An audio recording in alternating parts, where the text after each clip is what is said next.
20 जुलाई 1969।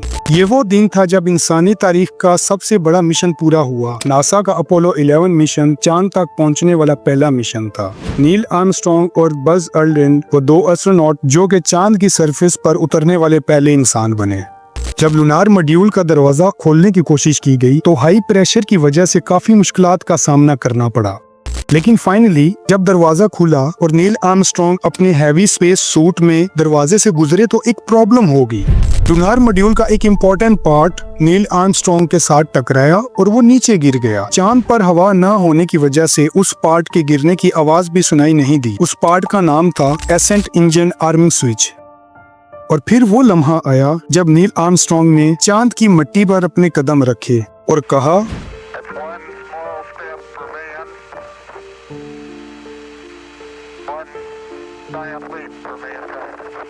लेकिन सवाल ये है, क्या ये सब सच था? कई लोग कहते हैं कि अगर चांद पर हवा नहीं थी तो नील आर्मस्ट्रॉन्ग का लगाया हुआ झंडा लहरा कैसे रहा था, जबकि चांद पर तो कोई हवा थी ही नहीं। और कई लोग तो ये भी कहते हैं कि ये सब फेक सेटअप था जो कि एक स्टूडियो में बनाया गया और अमेरिका ने दुनिया को धोखा दिया।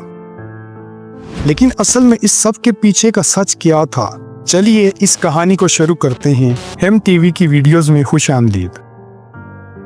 चांद का एक सफर सिर्फ एक साइंटिफिक एक्सपेरिमेंट नहीं था, बल्कि एक मिशन था जो दुनिया के लिए पावर और टेक्नोलॉजी का डेमोन्स्ट्रेशन था। और उसकी असली वजह थी एक वार जो अमेरिका और सोवियत यूनियन के दरमियान चल रही थी।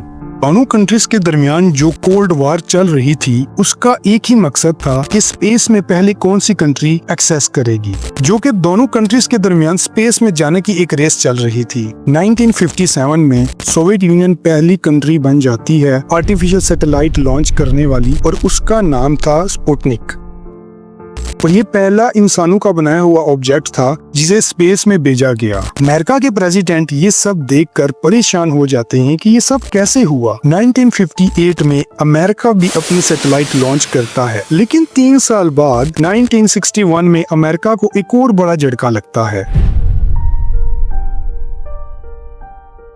यूरी गगारिन पहले आदमी बन जाते हैं स्पेस में जाने वाले। एक बार फिर से सोवियत ने अमेरिका को पीछे छोड़ दिया, लेकिन एक हफ्ते के बाद अमेरिका के प्रेसिडेंट थे वो अपने वाइस प्रेसिडेंट को 20 अप्रैल 1961 को लेटर लिखते हैं, आखिर कैसे सोवियत को हम हरा सकते हैं? क्या कोई और ऐसा स्पेस प्रोग्राम है जो हम जल्दी से कर सकते हैं जिसकी वजह से ड्रामेटिक रिजल्ट्स मिले और हम ये रेस जीत जाएं? और इसका जवाब इन्हें कुछ ही दिनों में मिल जाता है, क्योंकि जल्द ही रियलाइज कर लेते हैं कि अगला बड़ा कदम होगा इंसानों को चांद पर भेजना। 25 मई 1961 को अमेरिकन प्रेसिडेंट वादा करते हैं कि ये रेस खत्म होने से पहले हम इंसानों को चांद पर भेजेंगे और वापिस उनको दुनिया में भी सेफली लैंड कराएंगे। लेकिन तब ये लोगों के लिए एक अनबिलीवेबल अनाउंसमेंट थी। नाजरीन, 1961 इमेजिन करें आप लोग कि जब ना मोबाइल थे, ना इंटरनेट था, ना जीपीएस की टेक्नोलॉजी थी, और जो कंप्यूटर्स थे वो इतने पुराने होते थे। और ऐसे जमाने में वो प्रॉमिस करते हैं कि हम इंसानों को चांद पर भेजेंगे। तो ये एक अनबिलीवेबल अनाउंसमेंट थी तब से।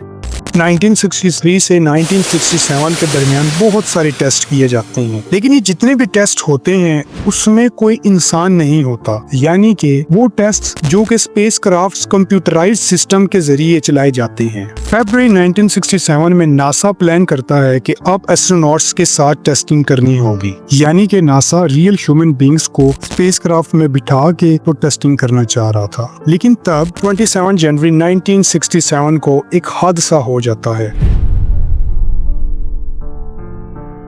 और स्पेसक्राफ्ट के कैबिन में आग लग जाती है और उस भयानक हादसे में 3 एस्ट्रोनॉट्स मारे जाते हैं। लेकिन नासा इस भयानक हादसे के बावजूद भी हार नहीं मानता। अपोलो 4, अपोलो 5 और अपोलो 6 ये मिशंस भी बगैर एस्ट्रोनॉट्स के किए गए, मतलब ये मिशंस भी बिना ह्यूमन बींग्स के किए गए। अक्टूबर 1968 में अपोलो 7 मिशन लॉन्च किया जाता है और एक बार फिर से अटेम्प्ट किया जाता है इंसानों को स्पेस में भेजने के लिए, और ये सक्सेसफुल रहता जाता है। सिर्फ 2 महीने बाद यानी कि दिसंबर 1968 में अपोलो 8 मिशन लॉन्च किया जाता है, जिसमें 3 एस्ट्रोनॉट्स को बिठाकर चांद के पास भेजा जाता है। फिर 3 महीने बाद लूनार मॉड्यूल को टेस्ट किया जाता है, जो कि चांद पर उतरेगा। और फिर अपोलो 10 मिशन में एस्ट्रोनॉट्स को प्रैक्टिस कराई जाती है, जो कि अपोलो 11 में सब चीजें होंगी। 16 जुलाई 1969 को अपोलो 11 मिशन लॉन्च किया जाता है।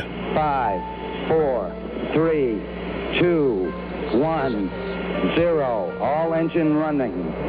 Liftoff. We have a liftoff. 32 minutes past the hour.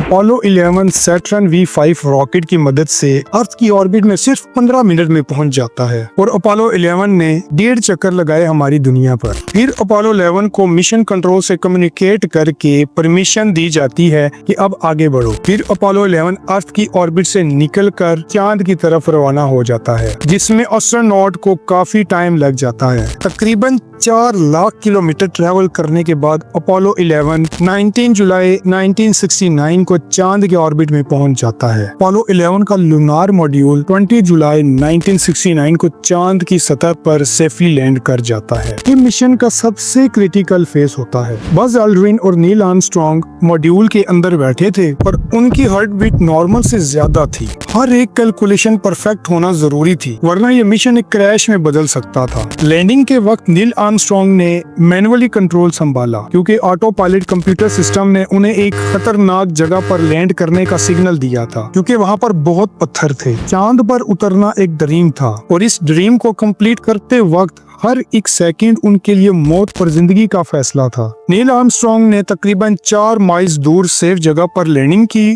और दुनिया में लाइव ट्रांसमिशन के जरिए हर कोई इस लम्हे का गवाह बना। ये इंसान के चांद तक का पहला कदम नहीं था, बल्कि ये इंसानी साइंस का चांद पर दिखाया गया पहला करिश्मा था। नाजरीन, चांद की सतह पर उतरने के बाद अगला काम था कि दरवाजा खोलना, लेकिन ये काम इतना आसान नहीं था जितना सोचा गया था। हाई प्रेशर की वजह से लूनार मॉड्यूल का जो दरवाजा था वो जाम हो गया था। नील आर्मस्ट्रांग और बज ऑल्ड्रिन के पास लिमिटेड टाइम था, क्योंकि जो उनके पास ऑक्सीजन सप्लाई थी वो बहुत ज्यादा रिस्ट्रिक्टेड थी। हर एक लम्हा क्रिटिकल था, लेकिन फाइनली मल्टीपल अटेम्प्ट्स के बाद उन्होंने दरवाजा खोल दिया। ये एक छोटी बात लगती थी, लेकिन अगर दरवाजा ना खुलता तो पूरे का पूरा मिशन वहीं के वहीं खत्म हो जाता। ये उनकी मेहनत का एक नतीजा था। नील आर्मस्ट्रांग ने चांद की सतह पर अपना पहला कदम रखा और ये कहा,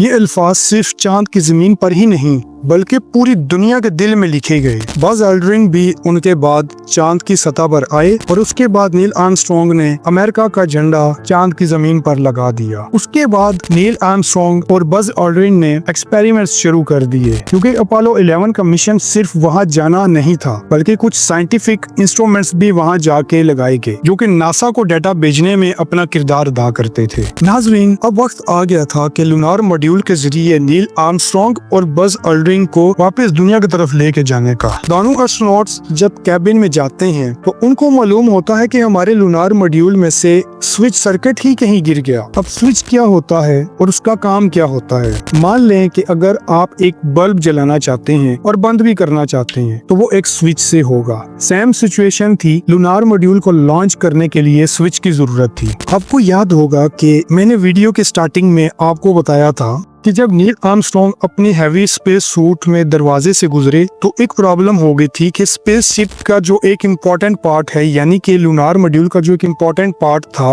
वो नीचे गिर गया था। लेकिन नील आर्मस्ट्रांग को हवा ना होने की वजह से उसके गिरने की आवाज नहीं सुनाई दी थी और उसका नाम था accent engine arming switch. Buzz Aldrin ने रियलाइज किया कि वो स्विच तो टूट गया है, लेकिन कोई ऐसी चीज हो कि जिसकी मदद से मैं वो सर्किट जोड़ सकूं, और वो आसपास देखना शुरू हो गए और वो उस बॉल पॉइंट का इस्तेमाल करते हैं उसको वापस जोड़ने के लिए और इंजन को वापस चालू करने के लिए। फाइनली लूनार मॉड्यूल CSM के साथ अटैच होकर एस्ट्रोनॉट स्पेसक्राफ्ट को दुनिया की तरफ मोड़ देते हैं और सेफली लैंड कर लेते हैं समंदर में। लेकिन कहानी अभी खत्म नहीं होती, क्योंकि जिन लोगों ने थ्योरीज बनाई और सवालात उठाए थे अब हम उनकी तरफ मूव करते हैं। कई लोगों का कहना था कि अगर चांद पर एयर नहीं थी यानी कि हवा नहीं थी। नील आर्मस्ट्रॉन्ग ने जो झंडा लगाया था वो लहरा कैसे रहा था? जैसा कि मैंने बताया था कि चांद की सरफेस पर हवा नहीं होती। नासा ने अमेरिकन झंडे में एक वर्टिकल रॉड लगाया था और एक हॉरिजॉन्टल रॉड भी, ताकि अमेरिकन फ्लैग हमेशा के लिए सीधा रह सके। और ये मूवमेंट की ये वजह थी क्योंकि जो रॉड यूज किए गए थे वो एल्यूमिनियम के बने हुए थे, और जब नील आर्मस्ट्रॉन्ग उसको चांद की जमीन में लगा रहे थे तो तभी मूवमेंट हो रही थी। और कुछ लोगों का ये भी कहना था कि ये सारा मिशन एक ड्रामा था जो कि हॉलीवुड के सेट पर किया गया था। लेकिन नासा ने हर थ्योरी को साइंटिफिक जवाब दिया और सोवियत यूनियन ने भी इस मिशन को एक्सेप्ट किया। आज तक कोई ऐसा सबूत नहीं मिल सका जो ये प्रूव कर सके कि अपोलो 11 का मिशन फेक था। नाज़रीन, ये कहानी थी नील आर्मस्ट्रॉन्ग और बज एल्ड्रिन की, जो कि पहले इंसान थे चांद की जमीन पर कदम रखने वाले। अगर आपको वीडियो पसंद आई हो उसको लाइक करें, शेयर करें और सब्सक्राइब लाजमी करें ताकि आने वाली अपडेट्स आपको मिलती रहें। मिलते हैं अगली वीडियो में एक नए और इंटरेस्टिंग टॉपिक के साथ।